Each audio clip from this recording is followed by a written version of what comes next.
Chapter 1, Part 2, The Hunter's Examinations. Jonah glanced at Vivi, and she knew exactly what was on his mind. Vivi and Grandpa needed money too. How exactly did Grandpa expect to earn 100,000 ether to pay Vivi out of debt? Her 18th birthday was looming ever so closer, while their smithy earned less and less by the year. Grandpa took a deep breath. He glanced down, and shadows formed over his eyes. Vivi and Jonah stood in uncomfortable silence. Suddenly, Grandpa slammed his fist at the wall behind him. The shack shook. "You're kidding, right?" Grandpa said. "There is no way runesmithing has become such a joke. The ancient dwarves earned millions of ether selling their garbage swords, and humanity fought the surges with those damn things. My swords are 5 times more efficient. There is no way today's hunters couldn't use them." "The spirit blades can apparently," Jonah was about to say. "Screw the spirit blades," Grandpa shouted. He stood up and took a step toward Jonah. "I've got 100,000 ether to make here. I'll challenge one of those hunters to a duel if that's what it takes. Maybe then the rich assholes will see the true potential of—" "Grandpa," Vivi called. She stood between her 2 idiotic role models. Grandpa bit his lip and sat back down, though he didn't look any happier.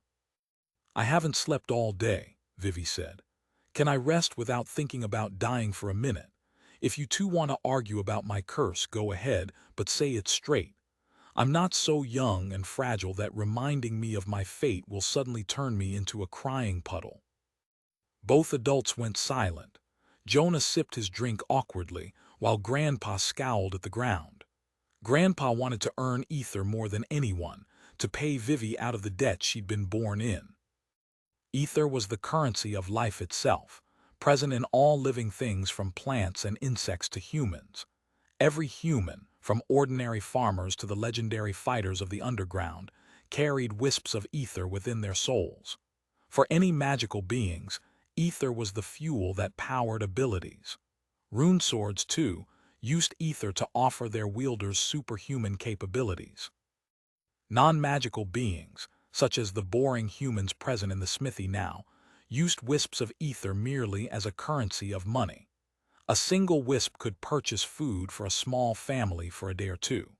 The number of ether written in one's soul was directly proportional to the worth they provided within their societies.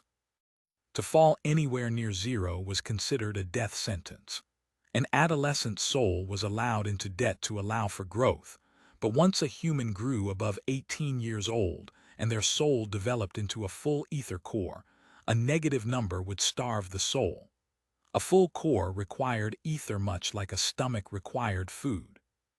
Vivi's soul hadn't been in the positives a single time in her life. She was born as a cursed child, indebted well into the thousands. "What day is it today?" Vivi asked. "The hunters are holding the examinations on the 15th, right?"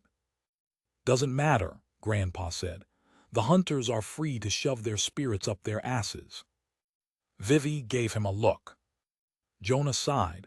"Today's the 16th. Townsfolk wore suits today. A lot of people were gathering in the chapel."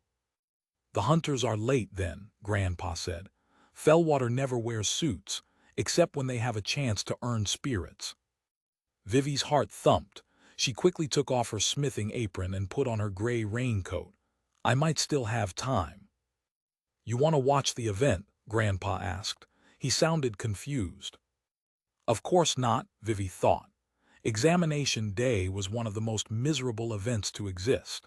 The day was like a festival turned into a competition of whose kid could dress and act the most extravagantly. The richest teen had a small chance of earning a spirit, while the poor kids were buried with insults and shame. Still, Vivi had something she wished to do. She grabbed a scabbard from Grandpa's shelf. The scabbard wasn't a perfect fit for her newly crafted sword, but it held the sword well enough. She put on her boots and opened the door, then said, something like that. Chill misty air waited outside. Vivi closed the door behind her and faced Fellwater's endless dark clouds. The worn-down smithy stood atop a small hill half a mile from town. The view down was free of trees and obstacles, though obscured by fog. Lights from windows shone below. The brightest was Ithar's church, with its reflective spire rising all the way to Vivi's eye level. Vivi tightened the raincoat's hood around her head and began the trot. The paths were muddy and covered with puddles, as always. The clouds weren't currently pouring rain, but drizzles were so common on the surface that townsfolk wore raincoats as their everyday attire. The surface didn't suffer from deadly ether storms and monsters like the lower levels of the underground, but surface dwellers loved to complain about the rain regardless. Jonah's carriage was parked at the bottom of the hill. A two-legged rain canopy had been hung up, one end connected to the carriage and the other on the ground. Inside, a man in a distinguished coat took a puff of a pipe. He frowned in Vivi's direction as she passed. Her eyes wandered down toward the muddy path. Outside the smithy, Vivi was no longer a hard-working runesmith who spent months upon months holed up to achieve results. Down here, Vivi was a cursed child, Fellwater's biggest embarrassment, an orphan of a crazed runesmith who lived secluded on his little hill. "Oh shit, look who that is," a voice called. "Vivian goddamned runeblist." Vivi flinched. She lifted her head to see Barreau and Jude. The twins looked even more self-serving than usual, wearing their ironed green suits. Jude carried a wide umbrella that spanned almost the entire path. Of course, they stood far to the side, where Vivi couldn't use their shade. To share one's umbrella with another was considered a gesture of respect and kindness. Fellwater's teens had decided Vivi was allergic to receiving those. "Yo, Vive," Jude said. "How's the smithy running?" "Not fucking well, that's for sure," Barreau said. He peered at her as if pretending to look into her soul. "Yep, still 100,000 in debt. Or has she perhaps become rich? Is that why she's walking toward the examinations?" Jude let out a smirk. His left eye was hidden beneath freshly cleaned hair as he stared ahead. Jude had always been someone who left Vivi alone. He studied to become an ether scientist, a profession that runesmiths had always respected a lot. Jude had an insane amount of studies on his shoulders, and he was taking his future seriously. Vivi figured he didn't have time to bully her along with everyone else. But he still laughed whenever someone made a joke at Vivi's expense. "What about you two, then?" Vivi asked.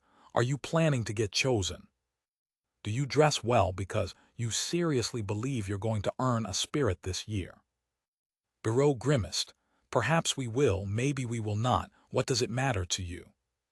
"I'll be rooting for you," Vivi said. "If you're chosen, the hunters will take you to the underground. You'll never come back." "Sure you are," Barreau said. "You better be." "I doubt she meant it for real," Jude said. "I very much meant it," Vivi said. "It's a respectable dream, dying to some disgusting monster in the name of defending humanity." "Ah, really?" Barreau asked with a frown. He lifted his sleeve as if intending to grab Vivi. Jude held a hand in front of him. "Stop. Remember what we're wearing." Barreau clicked his tongue but kept his frown on Vivi. If he were to run after Vivi, mud would splash all over his suit. He and Jude had to walk slowly to only get their feet dirty. Boots were designed to be cleaned of mud, suits and fabric less so. Luckily, Vivi's raincoat was immune to mud damage. She sped up the pace, deciding she'd talked enough with the two. Nervousness remained in her head. In a world where monsters attacked humanity from underground, ether storms pillaging cities, every human needed to make themselves useful one way or another. The most honorable profession was, of course, to fight monsters directly. Guardsmen were always needed, and the ether hunters were worshipped. If one couldn't fight, they were expected to earn ether and assist humanity through their professions. Vivi and Grandpa were runesmiths. This was how Vivi made herself useful, by spending night after night at the smithy, carving runes, forging metal to craft the most powerful weapon she possibly could. But what use were runesmith when the fighters believed her weapons to be jokes? The muddy path turned to stone as Vivi entered the town center. Fellwater's infrastructure was far richer than Grandpa's old smithy. Houses had sturdy brick foundations and tiled roofs, At the very least, steel plates to protect the insides from rain. Canopies and patios were spread all across for rain cover. Some streets were protected with a roof all throughout. Fellwater almost had more patios than houses. The town's name came directly from god Emperor Ithar. Fellwater was one of his many blessed towns. So long as the name was kept, Fellwater would retain a decent level of wealth no matter how lazy the citizens became. The blessing also ensured frequent visitors from the examiners and ether hunters. Every few years, Ithar's cities and towns were scouted for potential candidates. Chosen candidates would earn one of Ithar's spirits, and thus a spirit blade. The chosen one would then descend down to the lower levels of the underground, where they defended humanity from deadly monsters for a living. The underground was where ether was earned directly from the source, by defeating endless hordes of ethereal monsters. Most of everyone dreamed of being chosen by the hunters. Boys in Fellwater practiced the sword alongside their real careers in hopes of one day being chosen by the legends. Girls read and memorized spell books as a common hobby. Of course, the hunters were rich, certainly rich enough to buy Vivi out of debt. Ithar's church loomed ahead. Boys in fresh suits and girls in dresses were wiping their boots free of mud on the terrace. The younger children wore nervous expressions. Those near Vivi's age walked in with smiles, treating the event more as an opportunity to show off their best outfits. After being declined the first few times, most teens accepted that being chosen wasn't as simple as dreaming really hard. Vivi took a deep breath outside the terrace. She wasn't dressed well like the others. The raincoat was the best outfit she owned. Her hands smelled of metal, and she hadn't bathed in days. Her ether reserves read well into the negatives. A cursed child such as her had absolutely zero chance of being chosen. She wasn't intending to be chosen. Vivi had other qualities to make herself valuable to the richest hunters in all of the underground. She clutched the handle of her rune sword hidden beneath her raincoat, then stepped onto the terrace, fully intending to clear her debt once and for all. Chapter complete. If you enjoyed it, like, comment, and subscribe for more light novel adventures. Tune in for the next chapter.